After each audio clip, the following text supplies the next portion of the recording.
Hello and welcome to Animal Watch, and today we're meeting the amazing and fantastic Leonberger. Today I travel to the dramatic high peaks in Yorkshire, England, and come face to face with 3 gigantic Leonbergers. The legend is that these dogs were bred to resemble the lion in the town crest and coat of arms belonging to the German town of Leonberg. Their history is challenged and uncertain due to lack of records, many contesting that they are simply Newfoundland St Bernard descendants. Today, Animal Watch will explain their clouded history and what character traits might just be a giveaway to what dogs they originated from.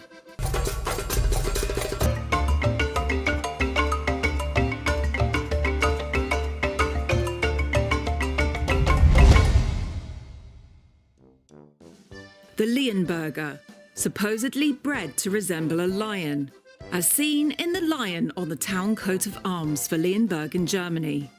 A relatively modern breed with a very cloudy history due to no proof being witnessed except accounts from various people, including the man who supposedly created the breed, Heinrich Essig. Essig was a successful politician with a genius for marketing and public relations. Essig made a successful living as a professional animal trader and bred, bought and sold dogs internationally. He bought and sold dogs for a span of 50 years, trading sometimes 200 to 300 dogs a year at the height of his career. Essig sadly kept no detailed logs or records of his breedings. What we know comes from word-of-mouth reports. One report suggests that amongst his dogs there was a black and white Landseer Newfoundland female. He crossed her with a long-haired St Bernard he sourced from the St Bernard Monastery in Switzerland. He crossed them for 4 generations, out-crossed again with the Pyrenean mountain dog, then crossed again with a St Bernard. Many believe that other dog breeds were added to the equation, and the genetics prove this, as a modern-day colour could not have come from the Pyrenean nor the St Bernard or Newfoundland.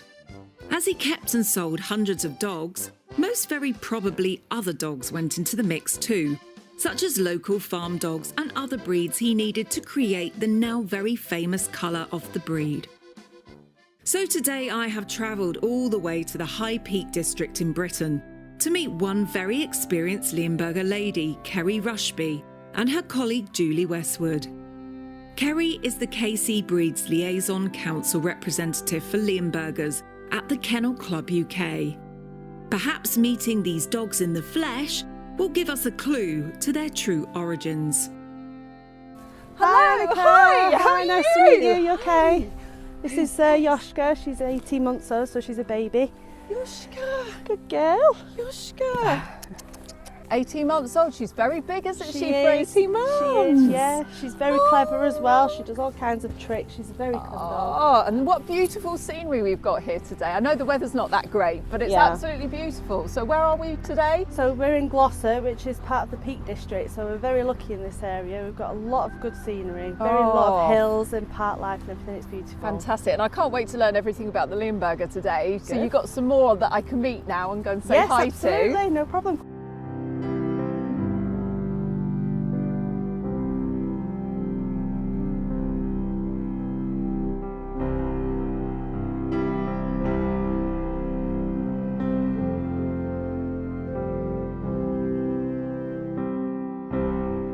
The dogs greeted me and they were super lively and playful, with one female barking a little at first, showing her guarding tendencies. I couldn't help but think of the playful Newfoundlands I filmed with a year ago, and also the Pyrenean mountain dogs. Both of these breeds were also gregarious, bouncy and very lovable. The other thing which really got me interested was I honestly felt there was German Shepherd somewhere in there. Their noses were tight and slim, and the way they watched so intelligently and with such love for their owner honestly reminded me of the shepherd traits I see in my 3 German Shepherd mixes I have at home. Due to original creator Essig's marketing skills, these beautiful dogs found their way into the castles of royalty the world over. They were exported as far away as the United States, England, Newfoundland and Japan, to the wealthy who desired large, fashionable dogs. The breed almost died out during the First World War, but controversially was taken up by the Third Reich, who seized control of all dog breeding programs and carried on breeding the Leonberger, with 22 individuals being produced once the war had ended. So if their breeding past is uncertain, perhaps sitting down with Kerry, Julie and their Leonbergers, finding out all about their loves, hates, trainability and character might give us a clue. I wonder if the dogs love water, as that is a huge trait with the Newfoundland. Well, we're here today with the amazing Leonberger, and aren't they beautiful? We've got 3 fantastic females with us today. Unfortunately, we haven't got the male today because one of your girls is in season. Yeah. The males are slightly bigger, aren't they, than the females? So how much bigger than these 3 girls are the male? They're a considerably sized bigger, a few more inches taller, but they're a lot broader dog as well, and obviously heavier bone.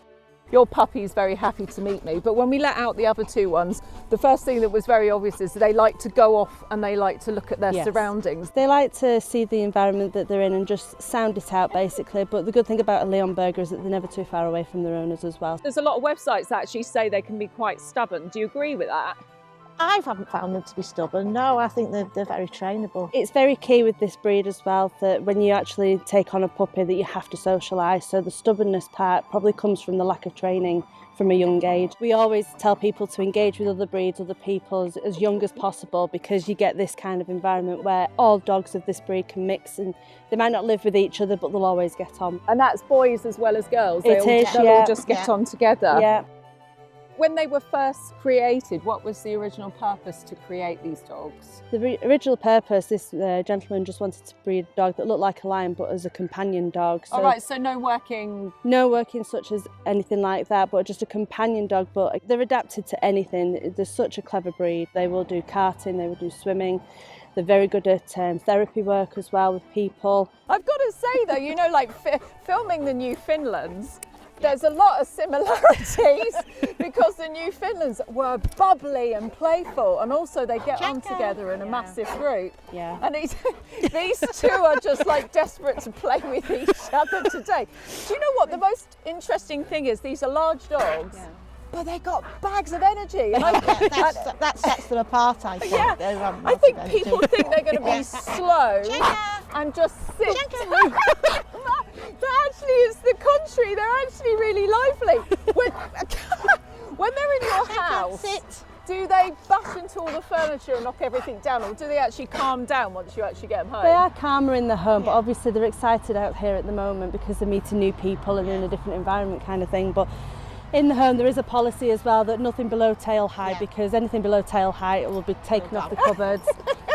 Candles, ornaments, the lot, everything. They've also got a tendency to stand in front of the television as well, so you can't watch it. Yeah. They do have webbed feet, but I think generally a lot of giant breeds do have webbed feet anyway, because these were not trained to do water sports as such, but they absolutely love going in the water. Even if you have one as a pet, we always advise people don't have too much water in the house because your house will be absolutely flooded. It will be up the wall, across the floors, everywhere. Yeah. Not for the house proud then, right? No. And also they're long coated, all the fur's just going to go everywhere. I mean, you're quite hairy aren't you, at the moment? The thing is as well with the Leonberger, some people will tell you that they only molt twice a year, but that is absolutely incorrect. You know, they do molt all the time. When people keep them inside, it's the central heating. It is, yeah. So it makes the dog do what it wouldn't naturally do. Absolutely. What is the life expectancy of them? Because they're quite a large breed. You're looking at about 10 to 12. That's actually not bad at all for a dog of this size. A lot of research has gone into health of the breed, and breeders actually test for various different things. We test for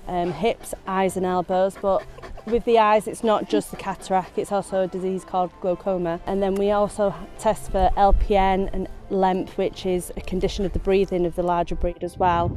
And obviously with it being a large breed, we also suffer with bloat. I feed a mixture, I feed a biscuit and I feed raw, and I've never had any issues with any bloat or anything like that, and I feed off stands as well. And I think it's always important to feed a good quality food as well with this breed. Mine are completely on raw, but I mean it's up to the individual. Yeah, it is. So how many have you got at home? I've got 6 Leonbergers at home. 6? Yeah. Big pack? Absolutely. And how many I've you've got 4. You've got 4. Yeah. So yeah, it sounds like they're very, very addictive. You can't just have one, you'd always need one more with They look them. like they need company, right? They do. They love people, they love other dogs. They're just a big groupie. We advise against people having a dog that, you know, they work full time out of the house all day long, because as much as the dog would probably be cleaning the house all day on its own, it's not good for the character of the breed, because they want to be with people all the time. They've got a lot of energy.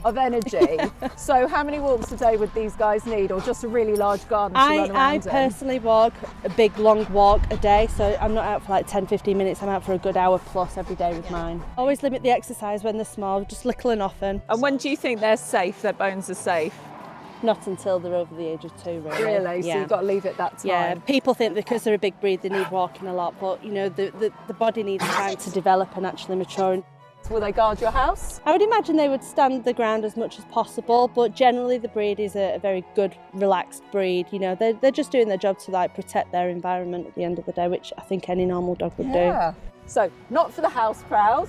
Not for the house proud at all. Yeah, don't people. You got too much china. You're not going to have one of these. They're going to get wet. They're going to get smelly. You need to walk them a lot. You've got to be careful about not letting them exercise too much as puppies. Yeah. They need you a lot, so nobody going to work all day. They need friends. They need company. They do. Very, very friendly, lovely, gentle dogs. I absolutely adored these dogs, and for a large breed, they honestly looked and acted very healthy, fit and energetic. My instincts saw the Newfoundland, the St Bernard and the Pyrenean mountain dog, but also shepherd traits, which perhaps may have been from the local German dogs, which had been out in Germany at the time of this breed's creation. They were extremely loving, playful and keen to please their owner. Trainable, with the odd moment of flakiness, showing that they want to please, but some of their historical breeds have contributed to a smidge of independence and wiliness, meaning that it wasn't guaranteed that they would behave every time. But I really loved them and felt very safe with them. You could see why they would be an amazing family pet for both adults and children. Now, quickly before I go, I'd like to talk to you about web design and web hosting, because here at Animal Watch, this is something that we really need. And being a very small 2-person team, it means that I pretty much have to do all of the publicity and web design myself, and I'm absolutely terrible at it. So a really good platform for you to use is Squarespace, because it means you don't have to hire a really, really expensive web designer. And if you're like me and find things a little bit difficult, then this is a really, really easy platform to use. Right, for Animal Watch, I need really, really good images and also videos, and it's very, very easy to link to all of your social media accounts, as you can see up here, and also directly to YouTube, which is a big bonus. And if you don't have very good photos, they've got an amazing stock library which you can use as well. Another really good thing is that you can link to your very own shop here. So at the moment I've got my products linked to Teespring, but if you really want to, you can actually create your own shop on here and upload and sell your own products directly through Squarespace. You can also set up a blogging page, which would be a really, really good way to keep yourself in touch with the people that follow you, which for me is all the Animal Watch episodes that I'm currently filming. So if you're a dinosaur like me, then be sure to check out squarespace.com. And when you're ready to launch, you can then go to www.squarespace.com/animalwatch to get a massive 10% off your very first domain or website. Good luck. If anybody else wants to find out more about your Leonbergers, where can they go to find out? Do you have a website? Yeah, I do have a website. So it's www.jocolda, which is JOCOLDA.co.uk, and you can find my information on there, and obviously my telephone number as well if you wanted to give me a ring. All right, okay, chat. well I'm going to write that underneath. And if you enjoyed this episode, then please give us a big thumbs up, and remember to subscribe to the channel by clicking the button in the bottom hand corner, and tune in every single week where I'll be bringing you more amazing episodes on dogs, wolves, animal rescue and conservation. I've had so much fun today. Bye-bye. Bye.